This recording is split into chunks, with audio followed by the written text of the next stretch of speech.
Good morning, boys and girls, and welcome back to the southern wing of the Stink Bug Works. Today we're going to talk about post-run maintenance and modifications.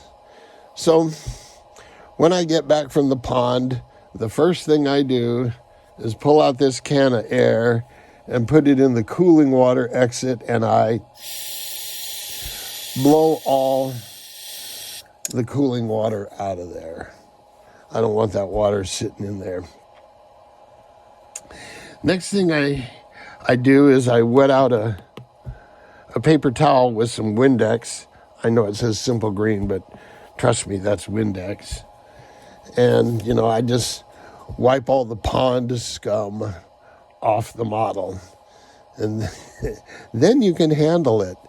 So I had a tiny bit of moisture in here, so this gets a ride on my drying device. It's basically just a fan and some foam to hold the boat above the fan. So this gets a ride on that. Temperatures when I got back on this were all in the 60, 70, and 80 degree range. Perfectly normal. And I didn't experiment. As you recall, this thing has a flood chamber. And I flipped it over, and through this vent hole here in the front of the sponson, you could see bubbles coming up, and this thing bubbled for a second and then boom, just flipped right over.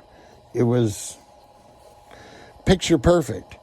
So the self-righting feature works on this. Remember, I had a bit of hopping, so on these tunnels, you pick your ride attitude and set your prop kind of level to that. At least that's the way I'm starting off with it. We'll see where it goes.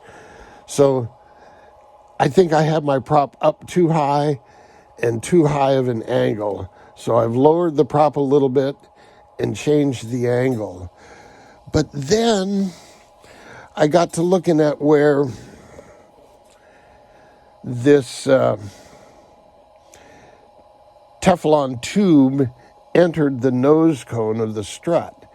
And the shaft itself, remember, you have the shaft and then the smaller diameter cable that goes into a hole in the shaft.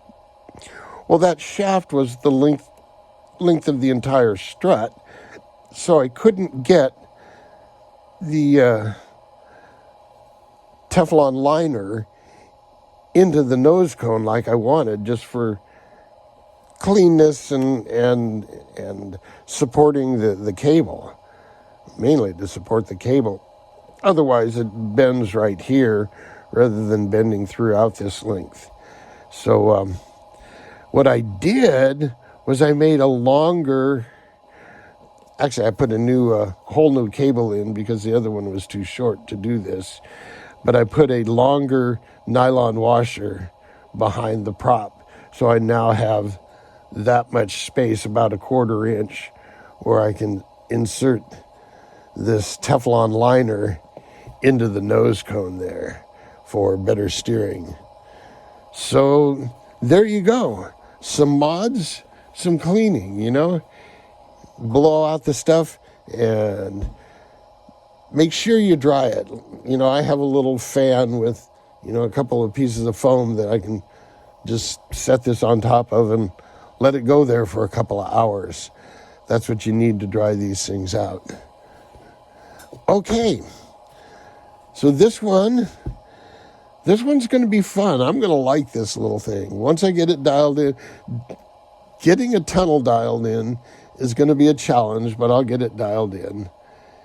And tomorrow, we'll talk about the Swifter. We'll talk about post-run maintenance and modifications on the Swifter 26.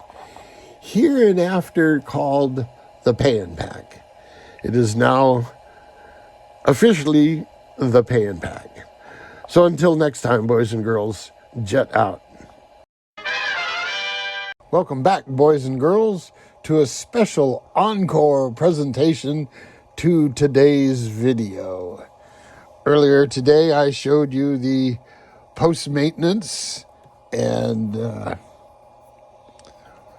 modifications on the Ferrari. Now we'll do it on the pay and pack. Actually, I've already done the post-run maintenance. We're going to talk about it.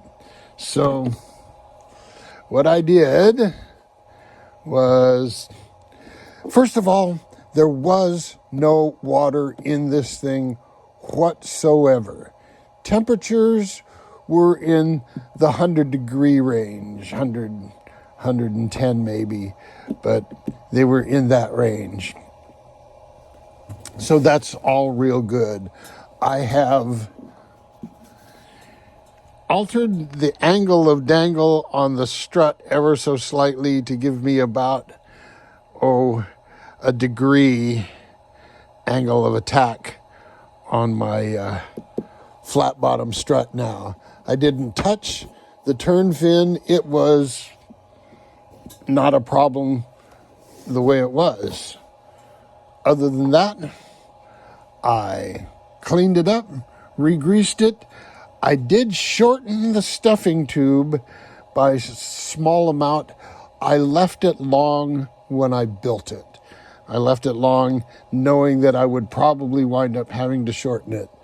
And I had to shorten the drive cable an equivalent amount. But it's better to cut some off than to cut some on. Oh, wait, you can't do that. Oh, yeah. So 'tis better to have it a bit long to begin with. One of the other things I've noticed on this Speedmaster strut, since it's not permanently attached to the stuffing tube in any way, and there's a lot of aluminum on brass, that's a good place for bimetallic electrolysis to occur, corrosion. So I highly recommend that when you put that joint together, you use Corrosion X or one of the other, same chemicals here, because it can corrode. The other thing is you need to take it apart every time you run it. So what you do is you take a piece of tape on your strut here, mark it, take it apart, clean it, put some Corrosion X on it, and put it back together. Oh, what do you think of the orange stripes on my shrink tube there to kind of go along with all the little black outline stuff? Does that make it? Anyway, since Big B arranged for the manufacturer to give this to me to do a build, I am going to take this into the house and take some pictures and send them off to Big B that he may forward them to the manufacturer. And then I can go out and beat the hell out of it. Until then, boys and girls, jet out.